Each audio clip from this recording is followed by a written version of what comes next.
안녕하세요. 산부인과입니다. 오늘은 녹내장 분야에서의 줄기세포 치료에 대한 이야기를 해보려고 합니다. 사실 줄기세포 치료 분야를 연구하는 학자들을 제외하고 저와 같은 임상의사들은 줄기세포 치료에 대해서 아는 것이 그리 많지는 않습니다. 어쩌면 이 영상을 보고 계신 분들과 크게 다르지 않을 수도 있겠습니다. 하지만 제 이전 영상에 댓글로 줄기세포 치료에 대해서 설명을 원하시는 분도 계셨고, 저도 이참에 잘 모르는 분야에 대해 공부한다는 생각으로 관련 내용들을 찾아보았습니다. 깊게 들어가면 어려운 말들 뿐이지만 오늘은 저와 여러분이 이해할 정도의 내용 수준에서 간단하게 녹내장 치료에 있어 줄기세포 치료가 어디까지 왔는지 말씀을 드려보도록 하겠습니다. 그럼 시작하겠습니다.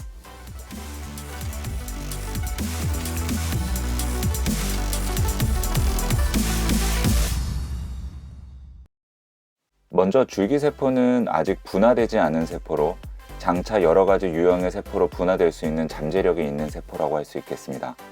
줄기세포에도 여러 종류가 있지만 오늘 영상에서는 설명드리지 않겠습니다. 줄기세포 치료는 이 분화되지 않은 세포를 우리가 원하는 세포로 분화를 시키고 원하는 위치로 이식을 해서 손상된 세포의 기능을 대체할 수 있도록 하기 위해 고안된 치료입니다. 그러니까 망가진 자동차의 부품을 갈아 끼듯이 손상된 세포나 장기를 교체할 수 있게 되는 치료라고 할 수 있겠습니다. 실제로 백혈병의 치료로 많이 활용되고 있는 조혈모세포 이식이라는 치료는 골수에서 채취한 조혈모세포가 환자에게 필요한 혈구로 분화되어 건강을 되찾게 되는, 그러니까 줄기세포 치료의 기본 개념을 대표적으로 보여주는 예라고 할 수 있겠습니다.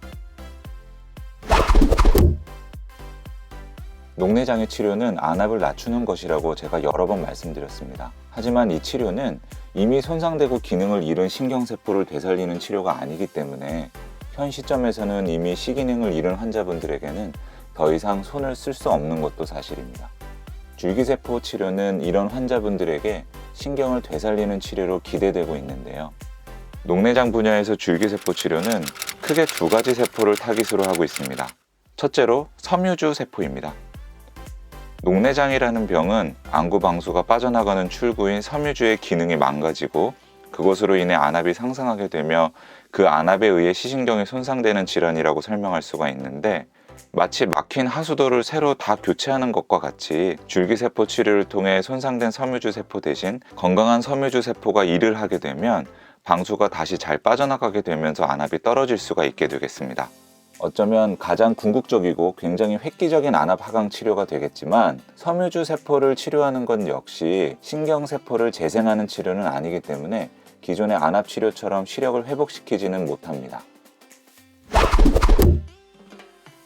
두 번째 타깃은 바로 망막신경절 세포입니다.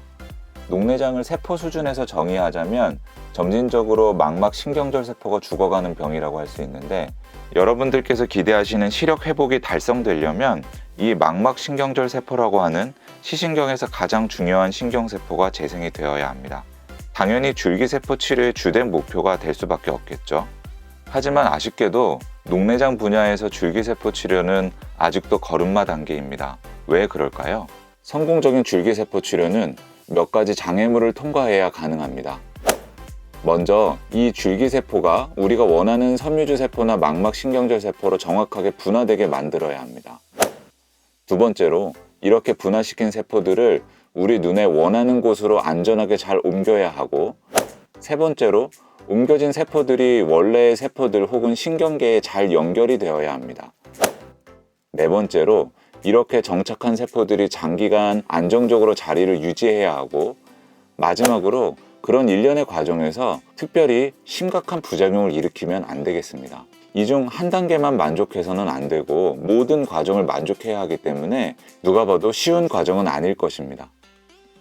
실제로 줄기세포 치료를 시도한 환자에서 심각한 눈에 염증이 발생하여 실명이 된 사례가 보고되기도 했는데요. 의학적으로 그리고 윤리적으로 줄기세포 치료가 인정받기 위해서는 갈 길이 아직은 아주 멀어 보입니다. 제가 살펴본 바에 따르면 현재까지의 기술 수준은 줄기세포를 신경세포인 망막신경절 세포로 분화시키는 과정을 발견하는 데 성공했다고 하고, 동물 실험에서 줄기세포를 망막으로 이식하는 데 많은 진전을 보였다고 합니다.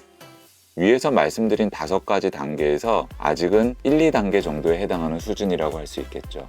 엄청난 자본이 들어가는 분야이고 기술의 발전 속도가 점점 더 빨라지는 것을 생각한다면 어쩌면 우리가 생각하는 것보다는 더 빨리 우리 눈을 치료하는 데 쓰이게 될 날이 올지 모르겠지만 아직까지는 많은 시간과 노력이 필요할 것으로 보입니다.